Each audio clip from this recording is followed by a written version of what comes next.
Bonjour à tous et bienvenue sur cette nouvelle vidéo YouTube. L'objectif de cette vidéo va être de vous expliquer les 10 placements qui performent à minimum 2 fois plus que le livret A. Si vous ne me connaissez pas, moi c'est Alexis Witt, je suis donc gestionnaire patrimonial et en même temps formateur en bourse.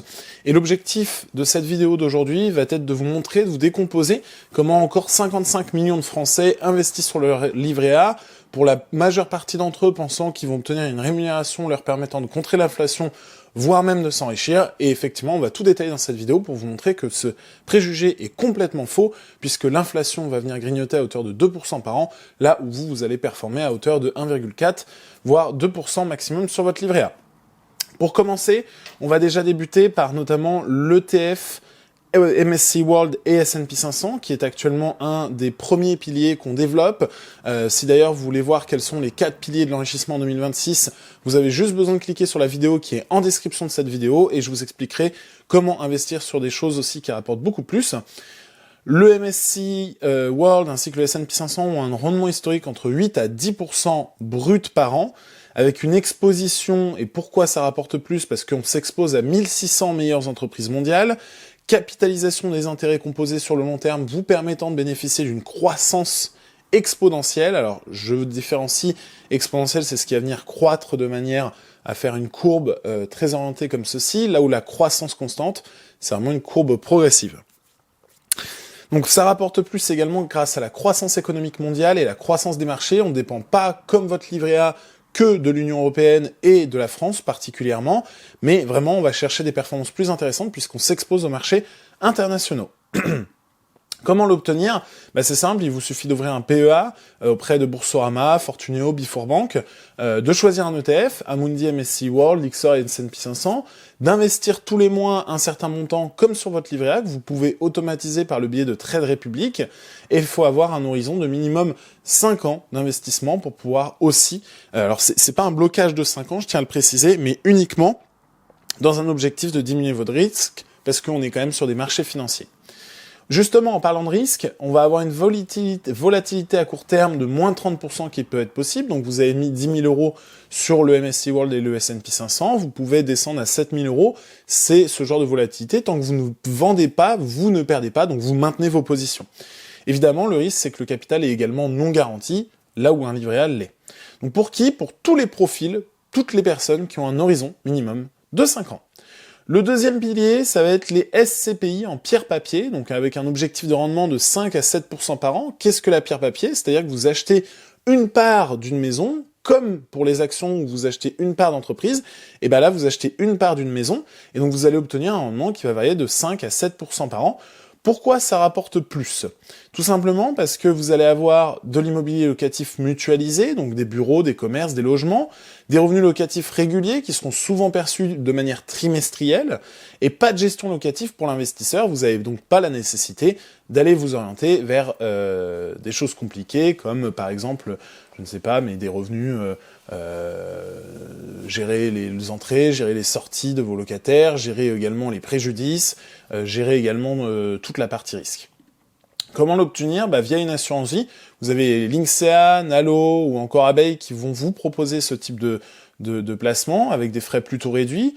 En direct, si vous voulez acheter directement ces contrats-là, enfin en tout cas ces SCPI sans passer directement par une assurance vie, vous passez par Primonial RAM, Corum, Hirokozen, qui permettent d'acheter en direct effectivement ces parties SCPI. Attention, l'imposition sera plus importante à la sortie que via une assurance vie. Le ticket d'entrée est souvent à partir de 1 000 €. Après, tout peut être discuté, tout peut être revu, puisque certaines assurances vie vont permettre des tickets d'entrée à 100 €.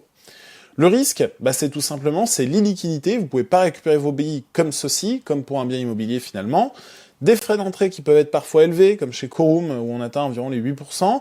Et des risques de vacances locatives, et donc là, même, il n'y a pas de miracle, si effectivement vous n'êtes pas présent, enfin si en tout cas la partie gestion locative n'est pas bonne, vous ne pourrez pas toucher et percevoir vos loyers. Et donc c'est pour qui? Pour recherche de revenus passifs réguliers, donc souvent quand vous avez des gros capitaux où vous souhaitez investir via un prêt bancaire. Ensuite, on va aller chercher dans le troisième pilier qui va être le crowdfunding, donc avec un objectif de rendement de 8 à 12%. Pourquoi ça rapporte plus? Parce que tu finances des promoteurs immobiliers en échange de taux élevés. Donc c'est souvent des durées courtes, hein, de 12 à 36 mois. Le crowdfunding, c'est essentiellement pour lever des fonds, donc ça peut être dans des startups, ça peut être dans l'immobilier, en tout cas dans beaucoup de choses. Dès lors où il faut lever des fonds, les personnes cherchent des financements avec des remboursements à court terme, et donc on est sur de 12 à 36 mois. Les promoteurs payent cher car ils ont besoin de cash rapidement, c'est pour ça qu'on a des rendements de 8 à 12%. Comment l'obtenir? Via des plateformes, hein, Omunity, Anaxago, Brix.co, Fundimo, c'est vraiment des possibilités pour pouvoir investir. Également, on va avoir le crowdfunding dans des startups, et ça, ce crowdfunding, vous pouvez également passer par Fundora, qui permet d'investir dans du private equity, donc dans des levées de fonds internationales sur des fonds sécurisés avec des rendements plutôt intéressants. Si vous voulez en savoir plus sur Fundora, je vous invite à réserver également votre créneau ou à poser toutes vos questions sur mon compte Instagram alexivit-du-bas, puisque c'est des hauts rendements avec des faibles risques, et donc ça, je serais ravi de vous détailler comment ça fonctionne et comment vous êtes sécurisé. Au niveau des risques, défaut du promoteur, rare mais possible, les fonds bloqués pendant toute la durée du projet, évidemment, de 12 à 36 mois, pas de liquidité avant l'échéance finale, avant les remboursements complétés. Pour qui? C'est pour des profils risques modérés, avec souvent des petits montants dans une idée en tout cas, de diversification. Au niveau du quatrième pilier, on va avoir également le PER, qui va avoir des rendements de 6 à 10%, avec un avantage fiscal qui va être hyper intéressant, à composer également avec la rentabilité. Pourquoi ça rapporte plus? Tout simplement parce qu'on va avoir une déduction fiscale à l'entrée. Vous versez sur un PER 1000 €, si vous avez un taux d'impôt à 30%, vous récupérez 300 € d'impôt. Il faut savoir que le taux à 30%, ça correspond environ à un peu plus de 30 000 € net fiscal de revenus annuels, après la déduction de vos parts, qui dépend du nombre de personnes dans le foyer fiscal. Donc en fait, le PER peut être extrêmement avantageux parce qu'on va pouvoir investir sur des unités de compte, mais pas que, mais aussi des ETF, actions, ETF, et les rendements de marché, donc qui sont issus comme le S&P 500 ou encore le MSCI World. Un effet de levier fiscal rendement réellement boosté. Et comment l'obtenir? Ouvrir un PER individuel, Linksea, Spirit, Yomoni Retraite, Meilleur Taux Placement ou encore Abeille.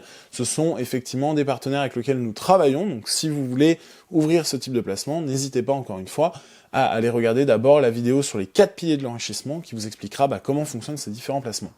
Choisir les UC, ETF, MSCI World plus fonds obligataires, versement régulier déductible des revenus imposable, ça je vais pas trop rentrer dans le détail, je laisserai, si vous êtes intéressé par cela, poser vos questions sur mon compte Instagram, ça sera beaucoup plus simple pour vous répondre de manière personnalisée. Argent bloqué jusqu'à la retraite, c'est ça la problématique, sauf exception, achat de la résidence principale, accident de la vie, si jamais vous avez un accident, vous êtes en invalidité, vous pourrez donc récupérer ces fonds-là, ou en cas d'achat de résidence principale. La fiscalité à la sortie, imposition des retraits, évidemment, si vous déduisez à l'entrée, vous avez une refiscalisation à la sortie. Le gros avantage, c'est que vous allez pouvoir avoir un delta qui est positif dans la majeure partie des cas. Donc c'est pour qui essentiellement les salariés imposés à 30% ou les chefs d'entreprise avec des horizons très longs. Ensuite, on va passer sur le 5e placement qui va être l'assurance vie. Alors, sur unité de compte, mais pas que, également sur ETF, au même titre que le PER. On va avoir des rendements de 6 à 9% par an. Pourquoi ça rapporte plus?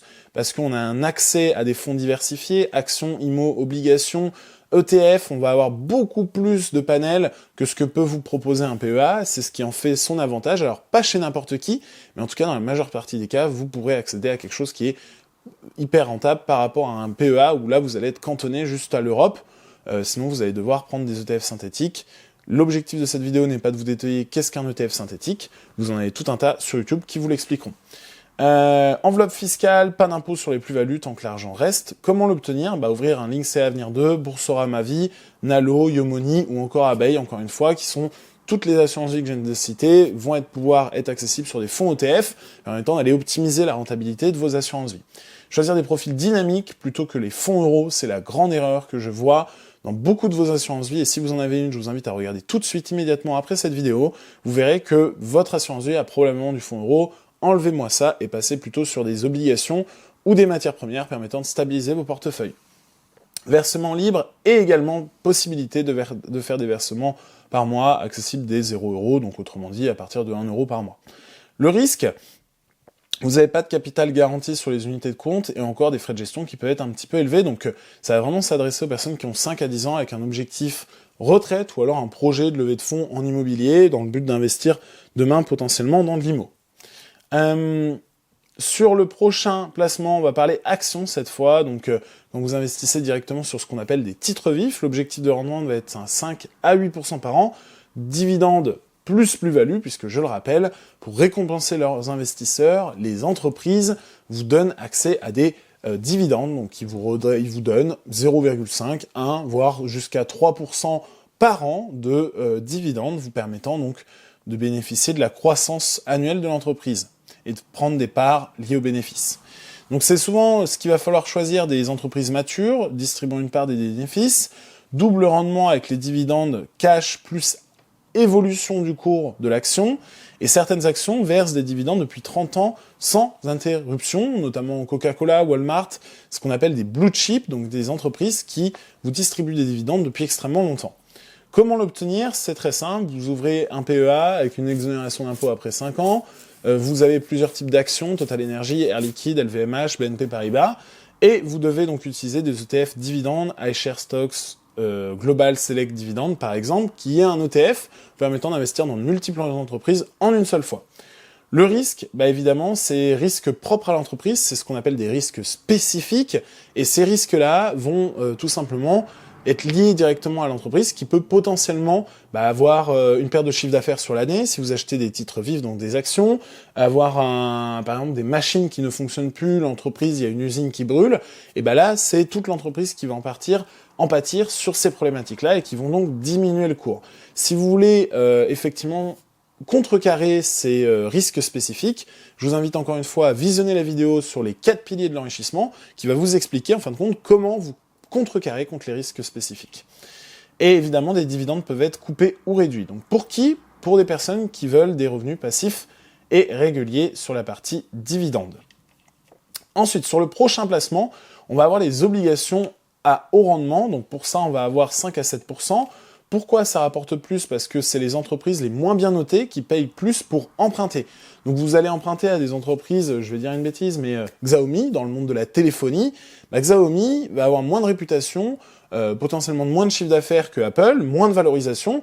Donc quand ils vont vouloir récupérer des capitaux sur du financement privé, ce que j'appelle du financement privé, c'est du financement auprès de vous qui regardez cette vidéo, donc auprès des particuliers, et Xiaomi vont proposer des obligations avec des taux plus importants que Apple, du fait qu'ils ont moins de réputation. Donc le problème c'est que ça va avoir des taux élevés, donc une compensation du risque de défaut de paiement, et des revenus fixes prévisibles contrairement aux actions. Donc ça va vous permettre de savoir, si on est à 5 à 7%, de savoir que tous les ans vous allez percevoir ces rendements-là. Comment l'obtenir? Via des ETF comme iShares Core High Yield Core Bond ou Xtracker High Yield, via un compte titre ordinaire ou une assurance vie, et aussi accessible, comme je viens de le dire, via des assurances vie, certains types de contrats.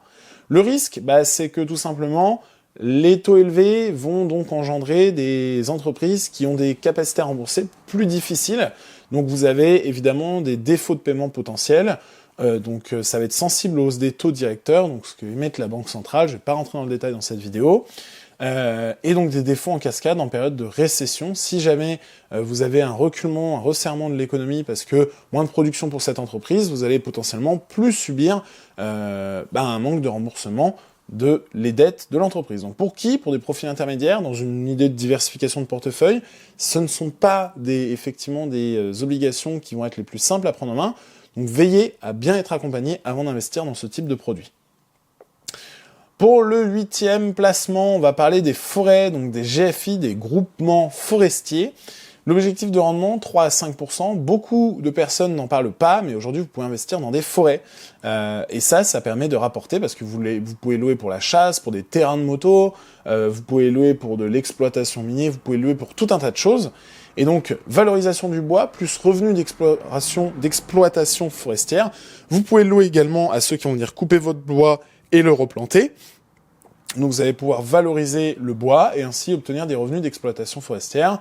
Réduction de l'IFI, donc avec 75% d'abattement. Donc ça permet d'avoir une transmission qui va être aussi avantageuse, puisque quand vous achetez un bois qui vous a coûté 100 000 €, donc c'est une valeur réelle de 100 000 €, lors de la succession, il y aura un abattement de 75%, ce qui veut dire que quand vous, au lieu de payer des droits de succession sur 100 000 pour vos enfants, bah, vous aurez une valorisation que et uniquement sur 25 000 euros pour transmettre à vos enfants, et après, il faudra appliquer le taux de succession. Encore une fois, c'est pas le but de la vidéo, mais vous bénéficiez d'un gros avantage fiscal. Actifs tangibles, décorrélés des marchés financiers, vous n'êtes pas du tout lié à la croissance économique, vous dépendez uniquement de la valorisation du bois. Comment l'obtenir? Bah, c'est très simple, soit auprès de GFI, donc France Valais, Forêt et Bois de France, Foncière des Forêts. Souvent, le ticket d'entrée va être de 5 à 10 000 euros minimum, ce qui peut être une barrière pour certains, avec un horizon minimum de 10 ans, voire surtout un objectif de transmettre du patrimoine. Vous avez 2 millions d'euros de patrimoine, donc dans ce cas-là, évidemment, je vous invite à prendre rendez-vous avec un expert, évidemment, avant tout, mais vous avez 2 millions d'euros, vous allez investir 500 000 euros dans des forêts, ça va permettre de dévaloriser votre patrimoine de 75%, permettant de transmettre à vos enfants. Et éviter de donner trop à l'État. Le problème, c'est que c'est très illiquide, vous avez un marché qui est très resserré, beaucoup d'offres, très peu de demandes, vous avez des risques naturels, tempêtes, incendies, insectes qui vont venir ranger votre bois, rendement modeste sans optimisation fiscale, donc ce que vous allez louer aux forestiers, ceux qui vont s'occuper du bois, de l'exploitation forestière, finalement vous n'allez pas avoir d'avantage sur ces revenus-là, et donc ça va être pour qui? Pour du patrimoine élevé, avec une optimisation fiscale de l'IFI, volontairement. Pour revenir dans l'enrichissement pur, on va parler de private equity, j'en ai parlé juste avant avec Fundora, l'un de nos partenaires. Il faut savoir que le rendement est de 8 à 15% par an, donc là on commence à rentrer dans du très solide.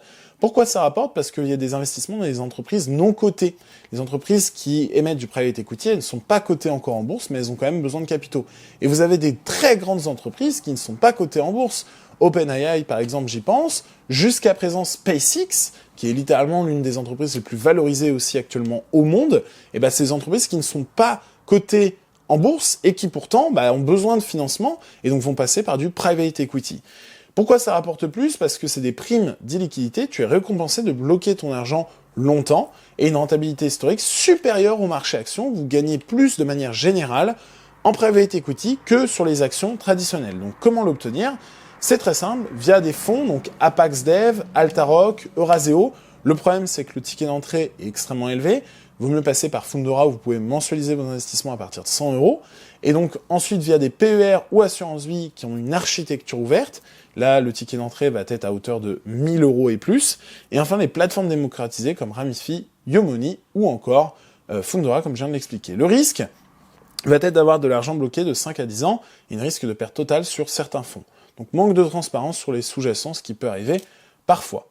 Et enfin, pour terminer, notre cher ami crypto, donc avec des rendements très variables, historiquement plus de 100% sur des cycles de 4 ans. Encore une fois, on est sur des taux très variables. Pourquoi ça rapporte plus? Tout simplement parce que l'offre limitée à 21 millions de bitcoins, rareté artificiellement programmée, adoption institutionnelle croissante, donc les ETF bitcoin se développent de plus en plus et massivement aux États-Unis, et halving tous les 4 ans, c'est-à-dire que tous les 4 ans, on diminue la quantité de minage possible du Bitcoin. Donc, par exemple, pour 100 kWh d'électricité, vous miniez un Bitcoin, et là, il faudra 200 kWh d'électricité pour miner un Bitcoin, et donc on augmente la nécessité d'électricité pour miner un Bitcoin, la puissance de minage, la puissance de calcul précisément, sans trop rentrer dans le détail. Comment l'obtenir? Via des plateformes comme Coinbase, Binance, Kraken, avec une stratégie DCA, c'est un petit peu comme les actions et les ETF. Ce que je vous invite, c'est à mensualiser vos investissements pour liquider votre risque et donc acheter tout le temps à la même période, vous permettant de lisser vos risques. La sécurité, c'est stocker sur un hardware wallet, donc comme un ledger après l'achat, et ne jamais investir plus de 5 à 15% de son patrimoine pour éviter d'avoir trop de risques. Parce qu'évidemment, le risque en lui-même, qu'est-ce que c'est? C'est une extrême volatilité. Ça peut baisser de moins 80% en quelques mois seulement, donc vous pouvez perdre beaucoup de votre argent. Des risques réglementaires possibles, interdictions possibles dans certains pays. Il y a certains pays qui sont revenus sur leurs décisions liées au Bitcoin. La perte d'une clé dans laquelle vous avez stocké vos bitcoins, une clé Ledger physique, donc ça pourrait être gravissime.